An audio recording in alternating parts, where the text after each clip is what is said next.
a esta casa de oración. Vamos a hacer una oración, vamos a pedir la dirección de nuestro Dios en este lugar, que Él se glorifique en medio de esta reunión. Señor, venimos delante de tu presencia para darte gracias por esta oportunidad que nos das de estar en tu casa. Gracias porque tú has puesto el querer como el hacer en la vida de mis hermanos para estar aquí presentes. Yo te pido que en esta hora les bendigas, recompenses esta puntualidad, les concedas conforme a tus propósitos y también conforme al deseo de sus corazones. Señor, te pedimos que este culto sea de tu agrado. Ayúdanos a que la enseñanza sea compartida conforme a lo que tú piensas, no conforme a mis pensamientos. Sujeto mi voluntad, sujeto mis palabras a la dirección de tu Espíritu Santo. Y permite que los oídos de mis hermanos sean receptivos. Quita toda distracción, todo aquello que quiera perturbar en sus mentes en esta hora. Señor, lo echamos fuera de aquí, Señor, porque no puede estar, Señor Dios, ninguna cosa que nos distraiga en medio de tu presencia. Ayúdanos, trae con bien a mis hermanos que vienen en camino, cuídales y que podamos estar juntos en armonía para recibir la bendición de tu presencia. Te lo pedimos en el nombre de tu Hijo amado Jesucristo. Amén. Pueden sentarse, hermanos. Vamos a estar viendo, yo creo que hoy terminamos con el Génesis. Acuérdense que estamos viendo acerca de la obra del Espíritu Santo a lo largo de toda la historia bíblica. Empezamos con la creación. En dos enseñanzas vimos cómo el Espíritu Santo estaba presente desde que se estaba formando el universo y después en particular en la formación del ser vivo, del ser humano. Bueno, vamos a entrar a otra parte de la función o la obra del Espíritu Santo, que está en Génesis capítulo 6, verso 3. ¿Qué dice este pasaje? Si alguien lo quiere leer, por favor.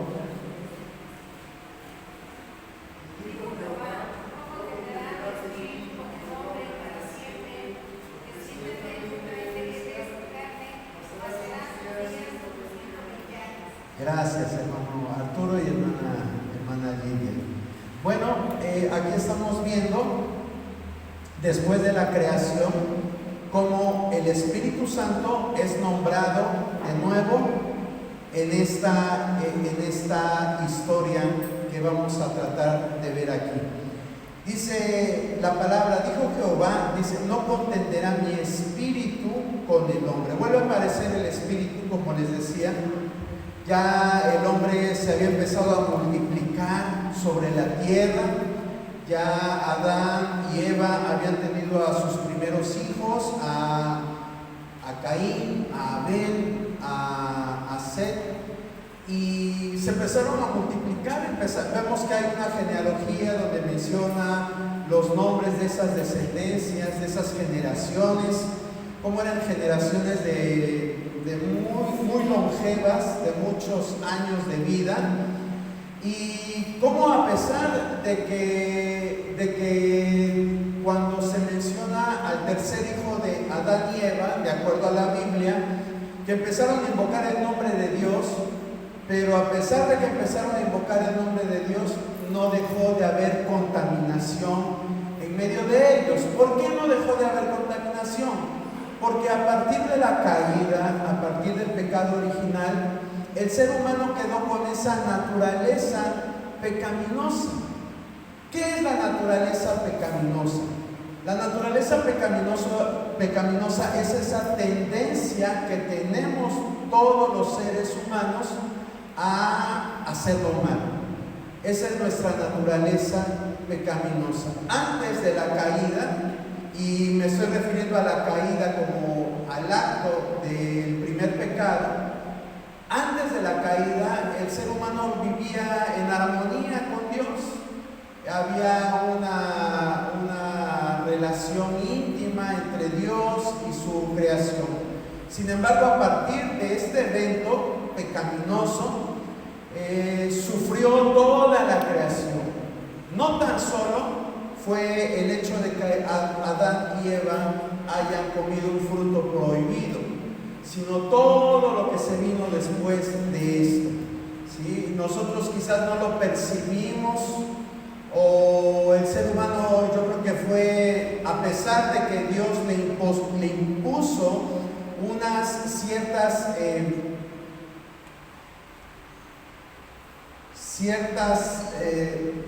ciertos resultados después de la caída, como que el hombre tenía que trabajar y iba a costarle trabajo cultivar la tierra. Recordemos que Dios dijo: ahora vas a trabajar y vas a sudarte, vas a tener que emplear esfuerzo para el trabajo. A la mujer le dijo: ahora tus hijos los vas a tener con dolores. A pesar de eso, el problema no fue tan grave como en la naturaleza. En la naturaleza también, acuérdense que Dios maldijo la naturaleza, los seres vivos, ninguno había sido diseñado para que muriera. Dentro de la creación de Dios no estaba pensada la muerte. Sin embargo, nosotros vemos que, pues, para empezar, cuando cometieron el pecado Adán y Eva, se tuvieron que matar animales para hacer de sus pieles túnicas para ellos. Entonces vino una catástrofe tremenda sobre toda la creación de Dios. Y bueno, vivimos en esos resultados de una humanidad caída. Pero vemos como en los tiempos de Noé, que fue el 10º después de Adán y Eva, fue la generación 10ª, vemos como la maldad se había multiplicado en gran extremo, ¿sí? Así lo dice el verso 1 del capítulo 6, dice: aconteció que cuando comenzaron los hombres a multiplicarse sobre la faz de la tierra, y les nacieron hijas, que viendo los hijos de Dios que las hijas de los hombres eran hermosas, tomaron para sí mujeres, escogiendo entre todas. Y dijo Jehová: no contenderá mi espíritu con el hombre para siempre, porque ciertamente él es carne, mas serán sus días 120 años. Y el verso 5 dice: y vio Jehová que la maldad de los hombres era mucha en la tierra, y que todo designio de los pensamientos del corazón de ellos era de continuo solamente el mal. Siempre estaban pensando en el mal, en hacer cosas que desagradaban a Dios. Pero aquí vamos a ver cómo el Espíritu Santo empieza a intervenir. La frase clave es: no contenderá mi espíritu con el hombre. Y vamos a empezar a ver. En la palabra contender viene del hebreo yadón, y yadón tiene su raíz en la palabra din, que es juzgar. Nosotros creemos que juzgar es una palabra mala. En nuestra cultura, cuando nos dicen no juzgues,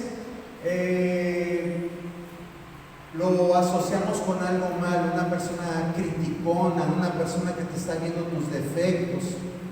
A nivel judicial, la palabra es un poquito más de peso, porque siempre que dicen juzgados, pensamos, ¿qué se nos viene a la mente cuando decimos juzgado? Vas a ser juzgado. ¿Qué se nos viene a la mente?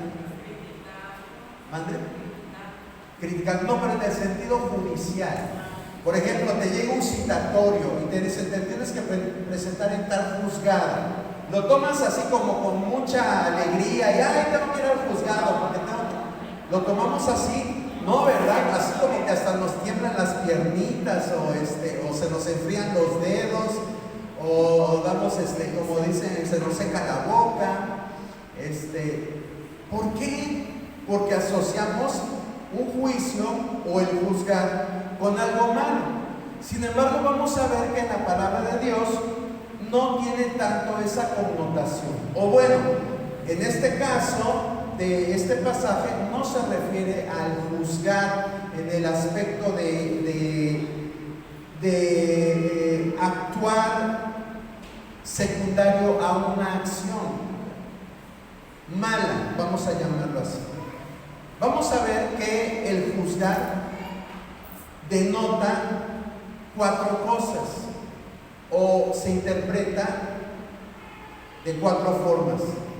La primera es gobernar y proporcionar justicia. Hay un ejemplo que está en Génesis 49:16. Génesis 49:16, si alguien lo quiere leer. Dan juzgará a su pueblo como una de las tribus de Israel. Gracias, hermana Clara. Ahí en ese pasaje nosotros vamos a ver la palabra din, que dijimos que era juzgar. Y juzgar lo traducen también como contender. Entonces vemos que aquí en esta porción de Génesis 49:16 está hablando de uno de los hijos de Jacob. Cuando Jacob ya estaba anciano y estaba dándoles bendiciones a sus hijos, llega con el hijo que se llamaba Dan y dice: Dan juzgará a su pueblo como una de las tribus de Israel.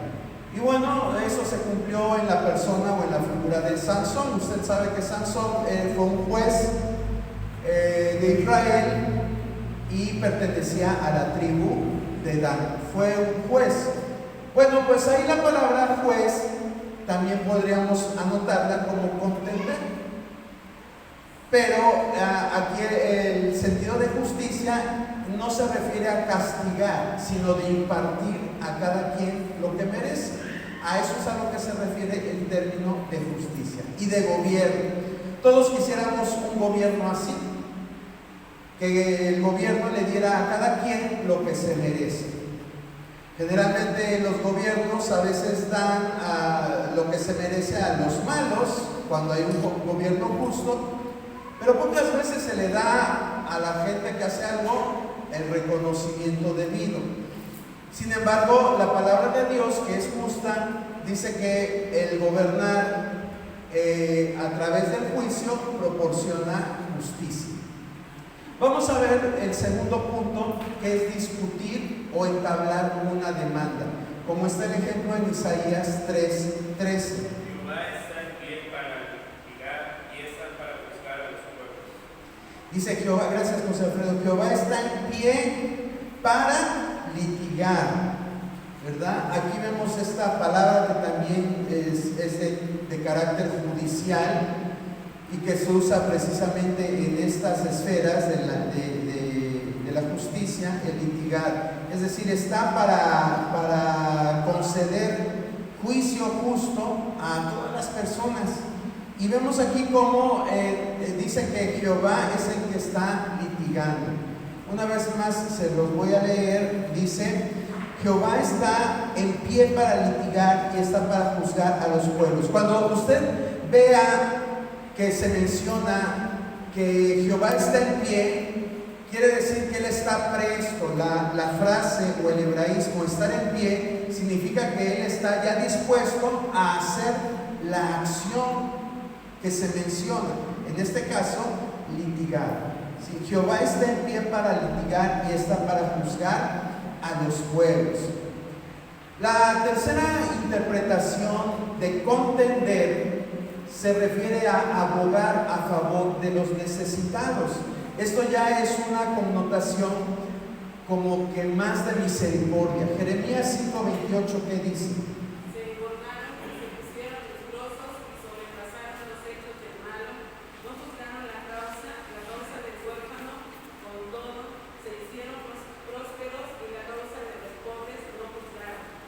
Gracias, hermana Eve. Fíjese lo último de lo que se expresa en este versículo. Está diciendo, dice, se engordaron y se pusieron lustrosos y sobrepasaron los hechos del malo. Si se está refiriendo a las autoridades que eran corruptas, que eran malas autoridades. Y dice, y no juzgaron la causa del huérfano. con todo se hicieron prósperos y la causa de los pobres no juzgaron. Quiere decir que estas personas no contendieron a favor de la gente necesitada, no estaban abogando por esa gente necesitada. Si se dan cuenta aquí en esta tercera connotación nos está mencionando que el que contiende no es el que está peleando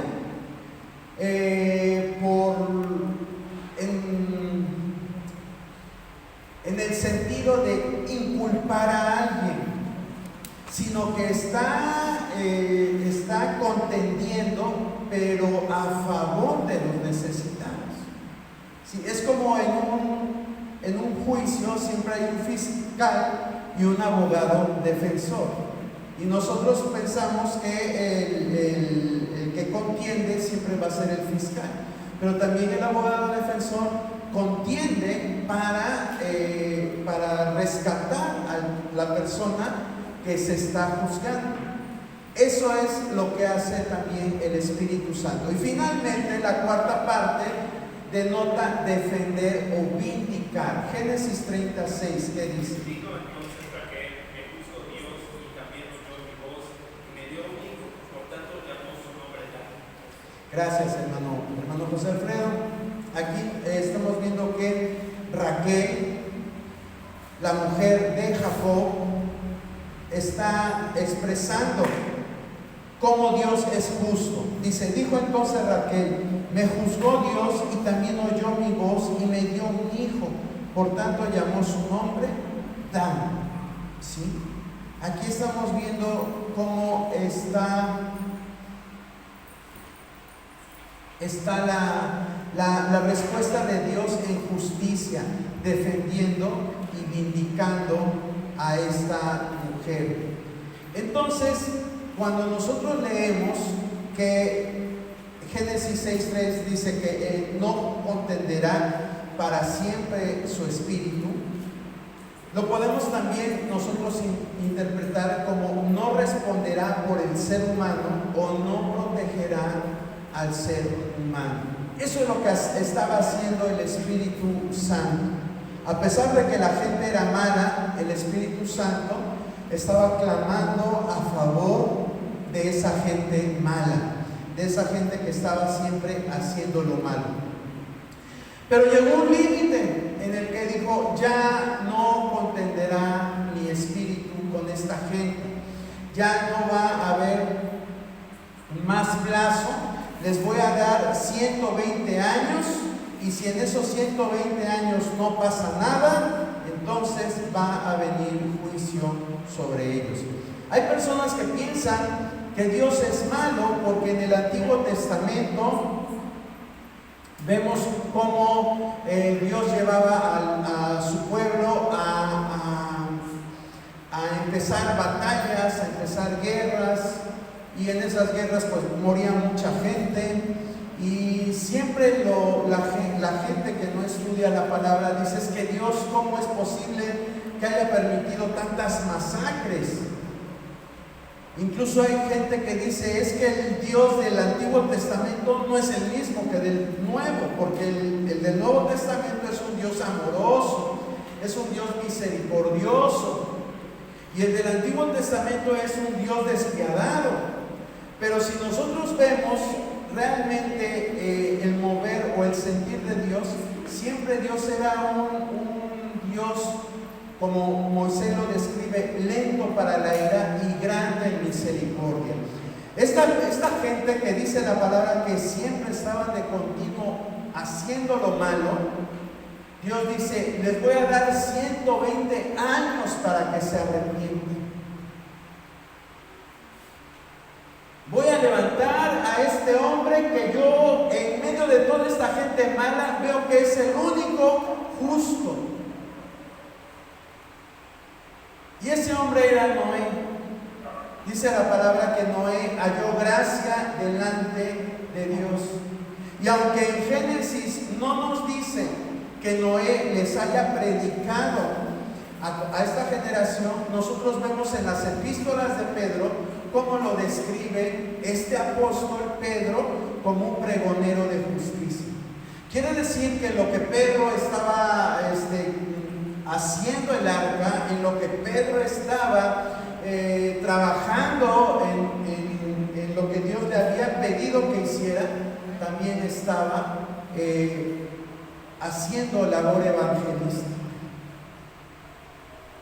Estaba advirtiendo acerca de la destrucción que iba a venir. 120 años. Entonces yo le pregunto a usted, cuando esa gente que no lee la Biblia, que solamente piensa que el Dios del Antiguo Testamento era un Dios malo, despiadado, que le gustaba matar pueblos, que le gustaba matar niños, ¿en realidad así era Dios? Claro que no. Dios siempre dio oportunidades, dio siempre prórrogas, le tuvo mucha paciencia a su mismo pueblo, porque su pueblo fue un pueblo muy rebelde. Y vemos cómo Dios tuvo paciencia y les concedía siempre el poder escapar de esos juicios que venían. Pero aquí, en este caso en particular, vemos cómo el Espíritu Santo está haciendo una obra grandiosa. Dios entonces, después de un plazo de 120 años, estaba diciendo que dejaría de convencerlos de sus errores y de razonar con ellos acerca de sus pecados. ¿Qué dice Isaías 1:18?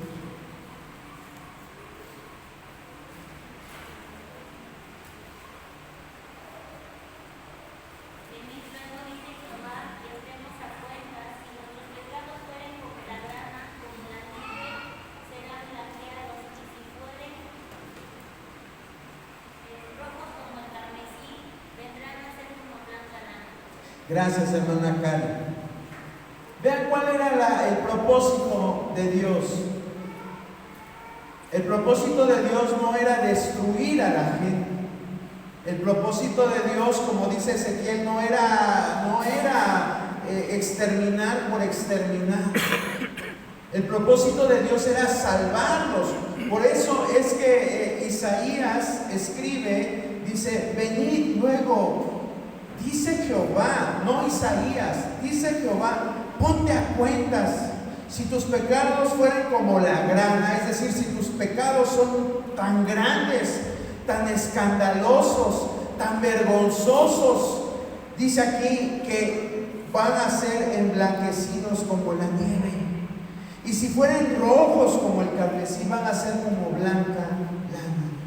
Dios está diciendo, no importa qué tan grande sea tu pecado, no importa cuánto tiempo tienes practicando lo que practicas, siempre hay perdón si tú quieres ponerte a cuentas. Siempre va a haber perdón para un alma genuinamente arrepentida. Siempre va a haber perdón. Porque eso es lo que Dios quiere. Él no quiere que el impío muera, sino que se arrepienta. Porque dice la palabra, el alma que pecare, esa morirá. Y Él no quiere la muerte del impío. Entonces vean qué bueno es Dios. Con esa gente mala, perversa de la generación de Noé, Dios les tuvo mucha paciencia. Sin embargo, el que ya no contendiera significaba que dejaría de interceder y proceder a defenderlos. El contender, como dice Génesis 6:3, implicaba que el Espíritu Santo dejaría de interceder y ya no iba a defenderlos. Si usted se da cuenta, es prácticamente lo mismo que el Nuevo Testamento nos dice que hace el Espíritu Santo. La función que hace hoy el Espíritu Santo con la iglesia, también la ejerció en aquel tiempo. El Espíritu Santo estaba intercediendo. Dice, ¿qué hemos de pedir como conviene? No lo sabemos, pero el Espíritu Santo es el que está intercediendo por nosotros con gemidos y desees. Es sorprendente, hermano, saber todo lo que acontece en el mundo espiritual. Tú y yo vivimos la vida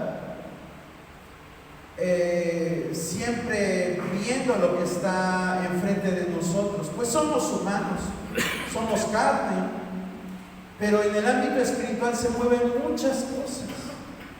Dios mismo dice, si no fuera por sus misericordias, ya no estuviéramos, ya estuviéramos destruidos. Pero cuando Él es misericordioso, siempre nos da oportunidades. No me refiero a la iglesia, me refiero a todo el universo, todo el mundo. Dios siempre da oportunidades, porque la Biblia dice que Él hace salir el sol sobre justos e injustos. Dios es bueno con todos.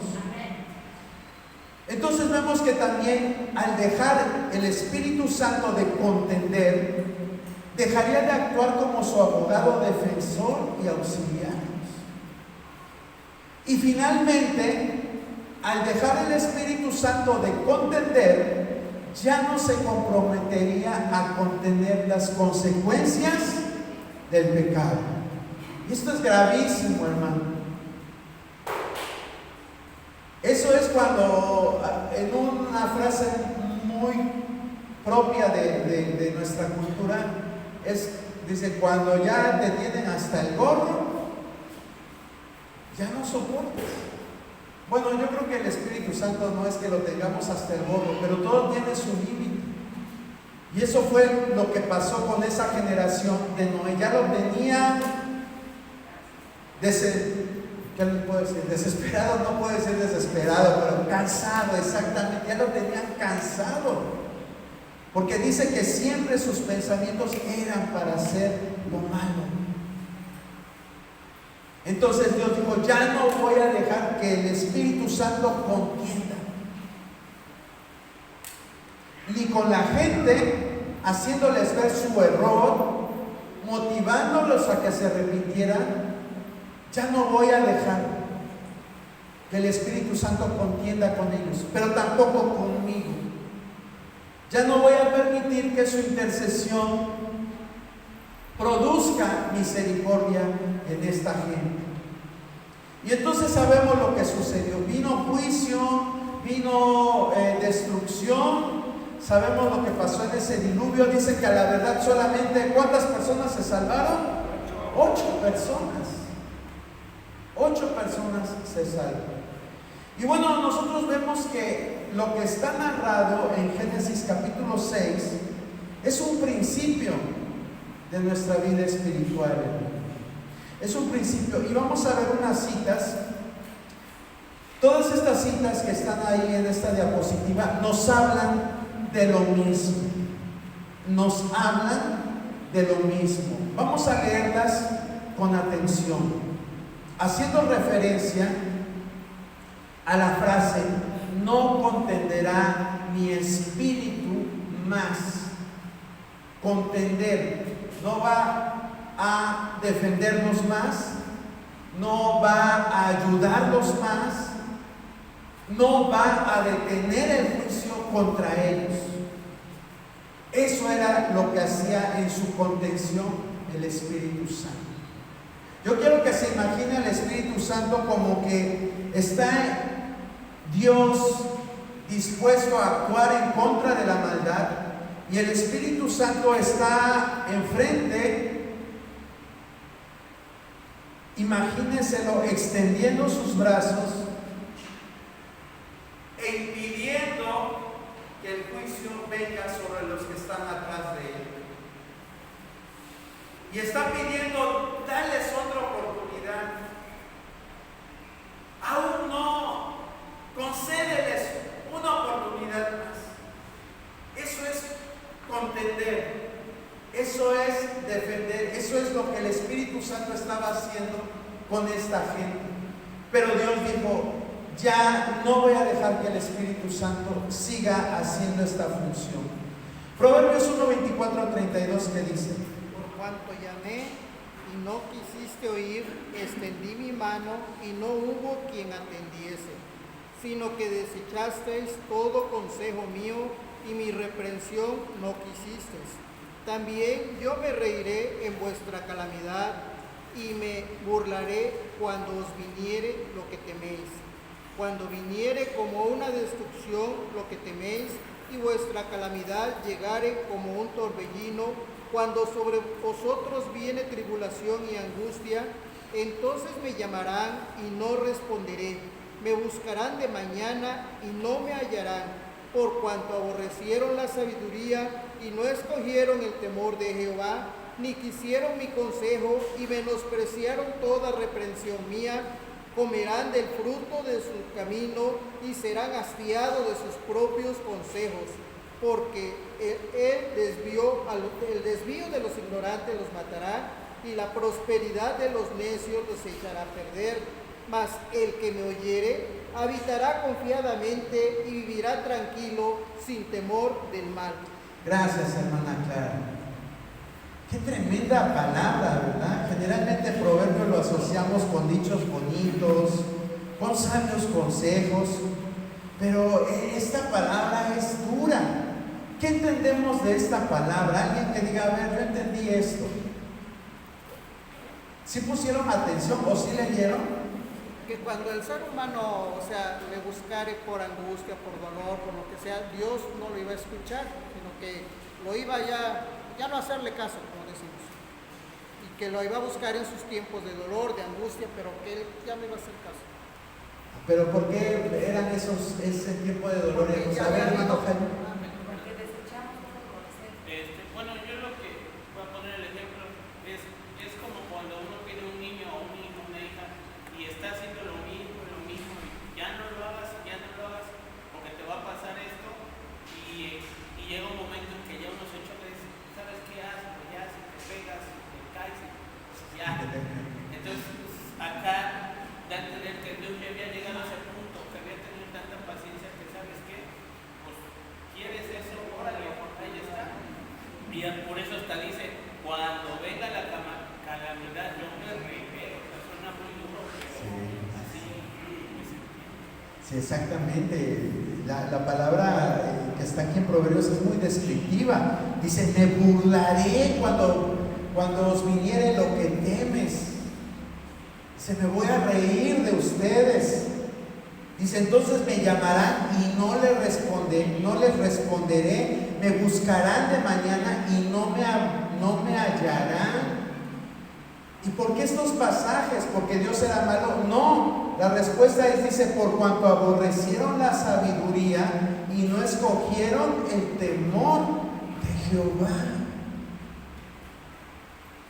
Vean cómo Dios es sensible, hermano.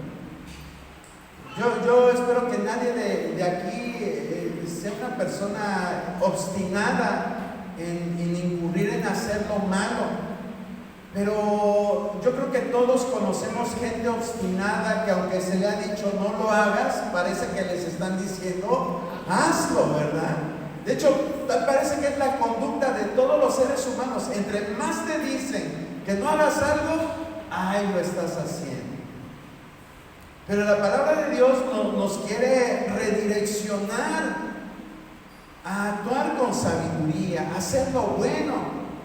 Porque si no, vea usted estas expresiones, Dios dice, me burlaré.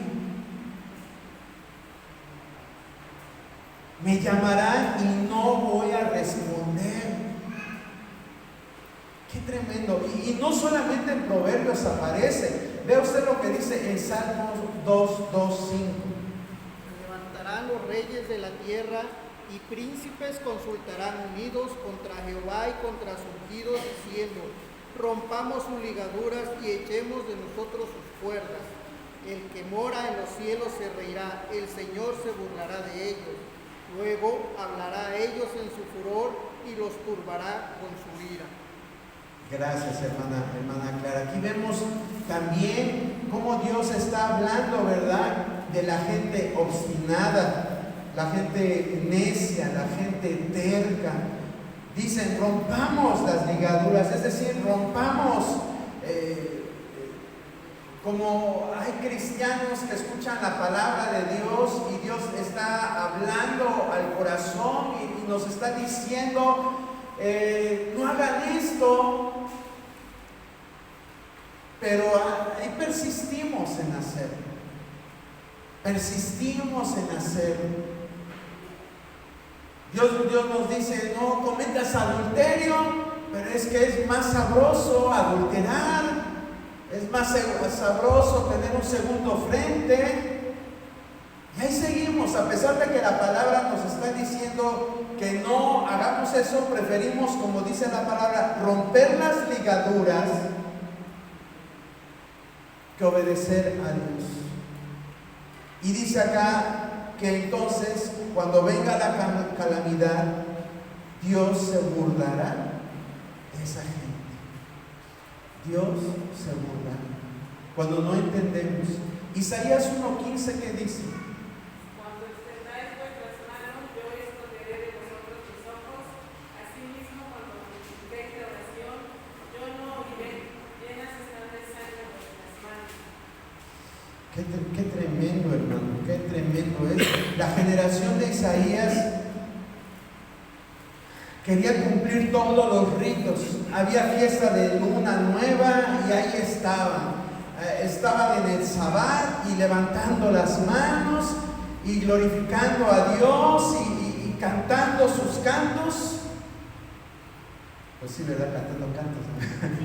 Bueno, perdón por el pleonasmo, pero estaban cantando y se sentían muy bien, pero vean lo que Dios dice: cuando extiendan sus manos, yo esconderé mis ojos de ustedes. Asimismo, cuando multipliquen la oración, yo no oiré. Llenas están de sangre vuestras manos. Fíjese, Proverbios, Salmos, Isaías. Ahí mismo en Isaías, en otras dos citas, en 65:12 y 66:4, ¿qué nos dice? Yo también os destinaré a la espada, y todos vosotros os arrodillaréis al degolladero, por cuanto llamé y no respondisteis, hablé y no oísteis, sino que hiciste lo malo delante de mis ojos y escogisteis lo que me desagrada. Ay, Dios, hasta se pone chinita la piel, ¿verdad? De estar escuchando estas palabras. Cómo Dios le habla a las personas de diferentes formas. De hecho, hay un pasaje que dice así, pero el hombre no entiende. Dice: yo también os destinaré a la espada, y todos vosotros os arrodillaréis al degolladero. Por cuanto llamé y no respondisteis, hablé y no oísteis, sino que hicisteis lo malo delante de mis ojos y escogiste lo que me desagrada.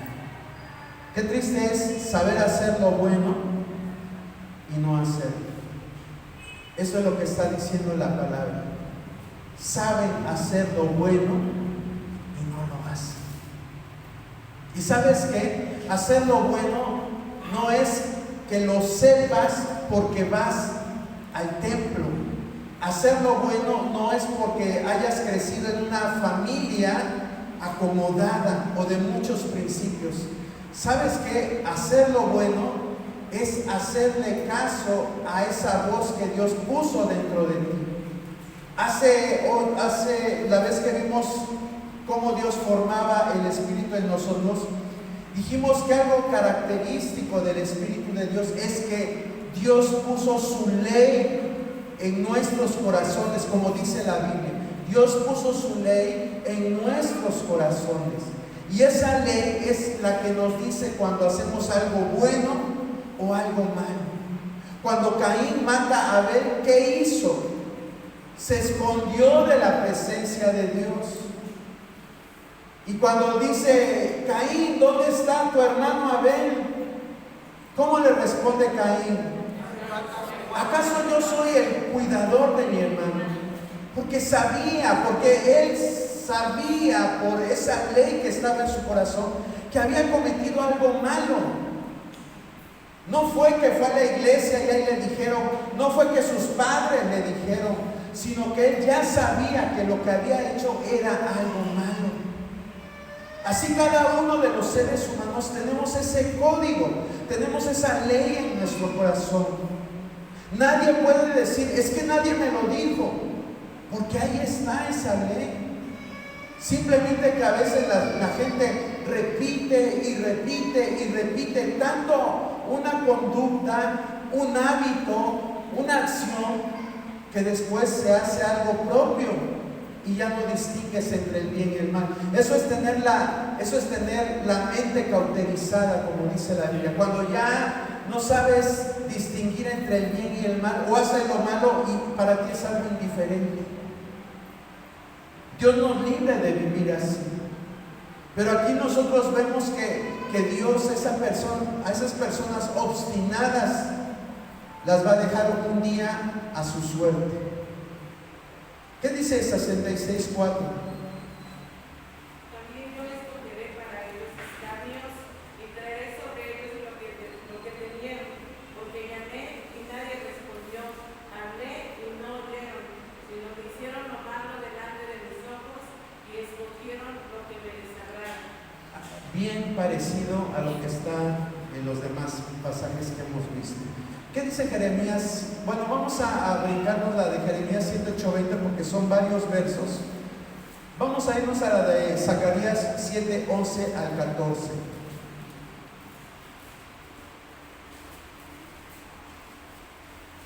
Pero no quisieron escuchar, antes volvieron la espalda y taparon sus oídos para no oír, y pusieron su corazón como diamante para no oír la ley y las palabras que Jehová de los ejércitos enviaba con su espíritu.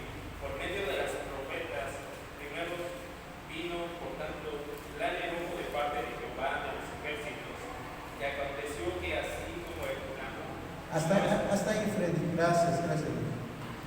Vamos a recortarle, si es hasta el 14, pero vamos a recortarle. Aquí yo quiero que veamos el verso 12 que dice, y pusieron su corazón como diamante. Qué triste es llegar a esas situaciones.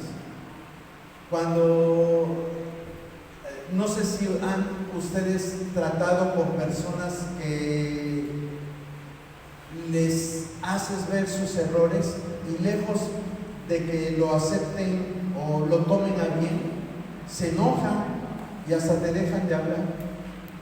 Eso es poner el corazón como diamante.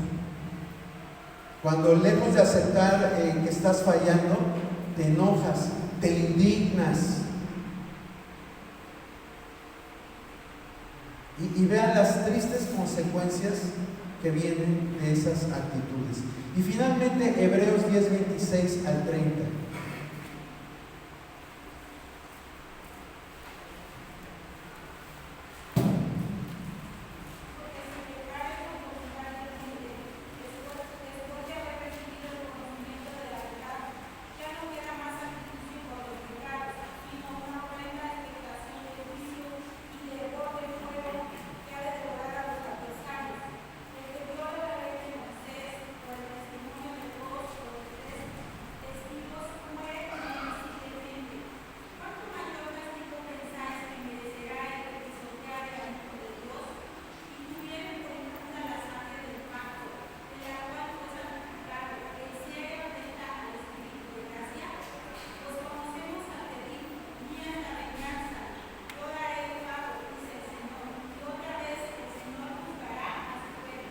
Gracias, hermana Adrián. Vean cómo a lo mejor algunos dicen, pero es que eso era del tiempo de Moisés, eso era del tiempo de la antigüedad. Hoy vivimos bajo la gracia. Puede ser que usemos hasta la propia revelación para justificar y decir, es que eso era en la antigüedad. No, esta cita de Hebreos está en el Nuevo Testamento. No es Dios, acuérdense que es el mismo ayer, hoy y por los siglos. Dios no puede ser burlado. Dice la palabra que todo lo que el hombre sembrare, eso también va a cosechar. Por eso es importante que el temor de Jehová esté en nuestra vida, como dice Proverbios en la cita primera que leímos. A veces las ataduras que nos pone Satanás son fuertes, pero más fuerte es Dios para librarnos, hermano. Más fuerte es Dios para romper toda atadura en la vida del ser humano. Solo es tener la decisión de decir, sí quiero, Señor Dios, quiero hacer tu voluntad. Porque si no, Dios nos abandona y nos deja, como estamos viendo en esta generación de Noé, ya no contiende, dice, haz lo que quieras. Y ejemplos tenemos en la Biblia. Por ejemplo, cuando Moisés iba a hablar con el faraón, primero la Biblia nos dice que Moisés llegaba con el mensaje, deja ir a mi pueblo. Y dice que el faraón endurecía su corazón y no los dejaba. Pero después, ya la palabra de Dios dice que Dios endureció el corazón de faraón. No es de que Dios haya endurecido, sino que Dios dijo, pues haz lo que tú quieras. A eso se refiere la frase que Dios endureció el corazón de faraón. No es de que Dios haya dicho, pues ahora te endurezco tu corazón. No, sino que Dios lo dejó a que actuara conforme al deseo de su corazón. Nosotros también vemos en 2 de Tesalonicenses capítulo 2,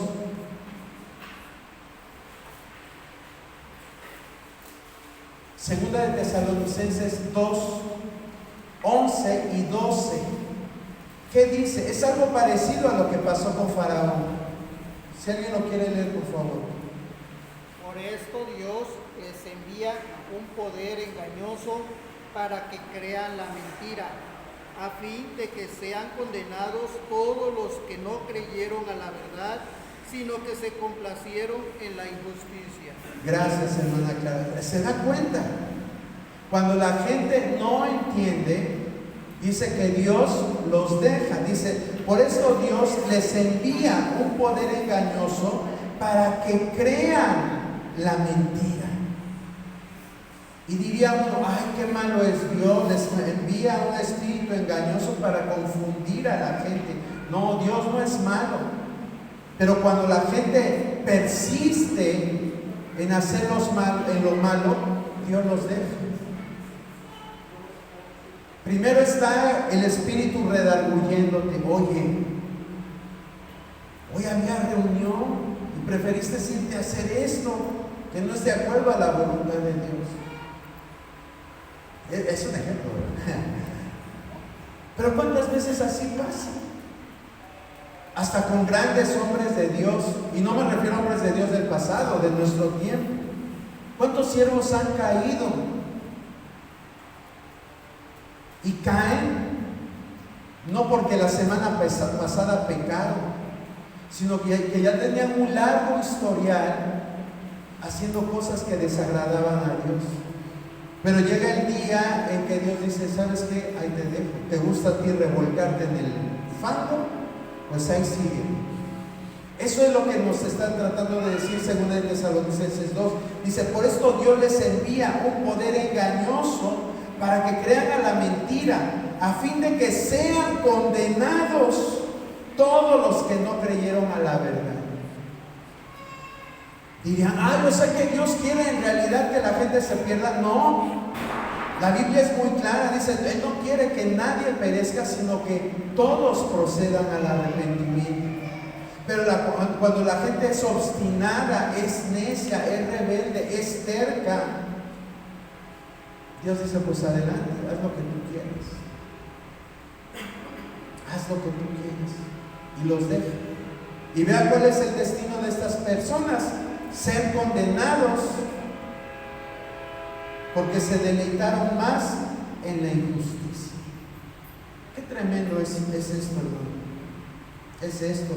Y Romanos capítulo 1 dice lo mismo. Dice, amaron, dice que se corrompieron, hicieron concupiscencias, y Dios los dejó a todo la inmundicia que tenían en su corazón, cambiando lo que es de natural por lo que es contra naturaleza. Eso es lo que dice la palabra.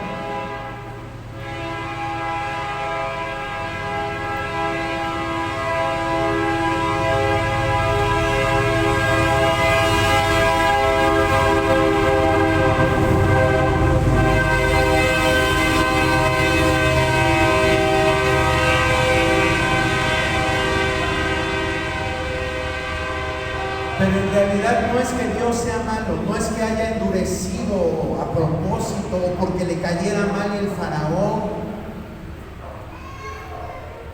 No es que de los seres humanos que habla 2 de Tesalonicenses 2 no estuvieran predestinados como cualquier calvinista pensaría, que es que ya estaban predestinados para ser malos, no, sino que de las consecuencias de sus acciones Dios los deja.